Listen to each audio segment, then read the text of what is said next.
Olá, aqui é a Ali, bem-vindos aos Novenáticos. E hoje eu quero começar com uma pergunta. A tecnologia, ela foi criada para economizar nosso tempo. Mas estamos usando esse tempo para aquilo que realmente importa? Parece uma pergunta simples, mas ela toca em algo muito profundo da nossa vida. E para responder essa pergunta, precisamos voltar um pouco na história. Antes da Revolução Industrial. As pessoas viviam aquilo que podemos chamar de tempo da natureza. O dia começava quando o sol nascia, o trabalho terminava quando o sol se punha, as estações determinavam o plantio e a colheita. Até mesmo a Bíblia reflete essa visão. Os textos sagrados falam da terceira hora, da sexta hora, da nona hora, não falam de isso aconteceu às 15 horas e 17 minutos, não. O tempo era percebido de maneira diferente da nossa. Mas tudo começou a mudar com a Revolução Industrial. As máquinas surgiram para aliviar o trabalho pesado e aumentar a produção. Ao mesmo tempo, surgiu uma nova relação com o tempo. O relógio passou a organizar a vida. Hora para entrar na fábrica, hora para sair, hora para produzir, hora para descansar. Nascia aquilo que podemos chamar de tempo mecânico. Mas hoje parece que estamos vivendo uma nova transformação. Uma terceira transformação. Talvez possamos chamá-la de tempo digital. Não contemos apenas horas, contamos minutos, segundos, curtidas, visualizações, notificações. Vivemos cercados por alertas, mensagens e atualizações constantes. Isso nos leva a uma reflexão. As máquinas surgiram para facilitar o trabalho humano. Os computadores surgiram para agilizar cálculos e processos. A internet facilitou a comunicação. Os smartphones colocaram milhares de ferramentas na palma da nossa mão. A inteligência artificial promete automatizar tarefas e acelerar ainda mais processos. Todas essas tecnologias possuem uma promessa em comum: economizar tempo. Mas aqui surge uma pergunta importante. O que estamos fazendo com o tempo? O que estamos ganhando? Porque parece que aconteceu algo curioso. Quanto mais ferramentas criamos para economizar tempo, mais a sensação de falta de tempo aumenta. Economizamos tempo no trabalho, economizamos tempo na comunicação, economizamos tempo nas pesquisas, mas muitas vezes usamos esse tempo economizado consumindo ainda mais tecnologia. E talvez esse seja um dos grandes desafios da nossa época. A tecnologia foi criada para nos servir. Mas até que ponto estamos servindo a tecnologia? Hoje vemos pessoas incapazes de ficar alguns minutos sem olhar o celular. Pessoas que sentem necessidade constante de verificar notificações. Pessoas que recebem tantas informações ao longo do dia que já não conseguem organizar tudo aquilo que aprenderam. E isso gera outro problema: ansiedade, o estresse, o esgotamento, a sensação de estar sempre correndo atrás de alguma coisa. Mas existe algo que raramente é valorizado hoje: o ócio.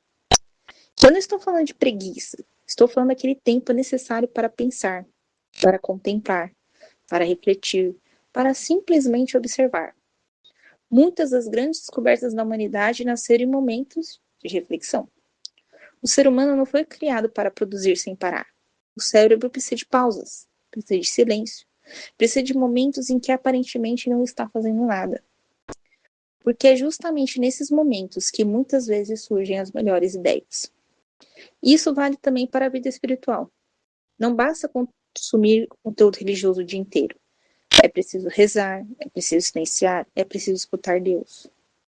A oração exige algo que o mundo digital nem sempre favorece: a contemplação. Mas existe outra questão que me chama a atenção.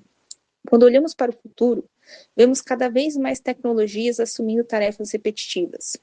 Vemos inteligências artificiais auxiliando profissionais. Vemos máquinas realizando atividades que antes exigiam muito esforço humano.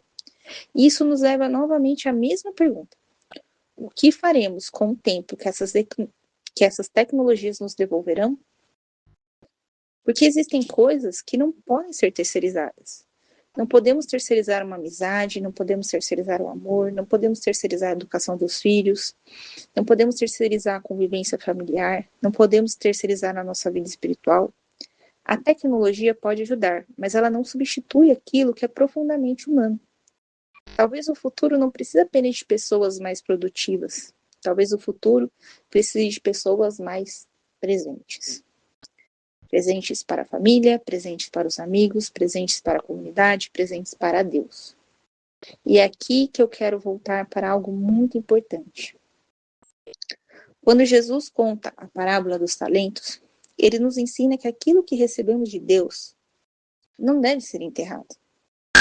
Deve produzir frutos. E eu fico pensando que no meio de tantas transformações tecnológicas, existe algo que continua sendo o nosso bem mais precioso, a nossa alma. Se eu pego a parábola dos talentos e substituo os talentos por almas, então Jesus, né, o Senhor, deu uma alma para cada um. Um escondeu a alma, enterrou a alma, com medo de perdê-la. O outro colocou a alma a serviço, mas só conseguiu devolver uma alma, a dele mesmo, para Jesus. O outro já conseguiu, além daquela, trazer mais 9. Então ele tinha 10 almas. Aqui, nessa palavra, o mais importante não é que você traga muitas almas para Jesus, mas que você mantenha a sua alma com ele. E que você não tenha medo de perdê-la e esconda ela, não. Que você possa usar ela para servir e amar a Deus. E se tiver frutos, melhor ainda. As tecnologias vão mudar, os aplicativos vão mudar, as redes sociais, as inteligências artificiais vão mudar. Mas a nossa alma continua sendo aquilo que Deus nos confiou para cuidar. Por isso, a grande pergunta talvez não seja: a inteligência substituirá? A inteligência artificial vai substituir o ser humano? Ou a tecnologia vai dominar o mundo? Talvez a pergunta mais importante seja: o que estamos fazendo com o tempo que a tecnologia nos deu para cuidar daquilo que realmente importa?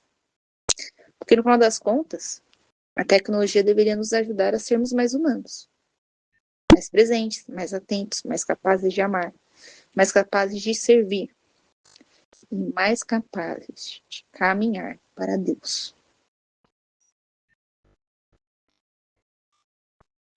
Um beijo, um abraço, que a paz de Cristo esteja contigo e o amor de Maria.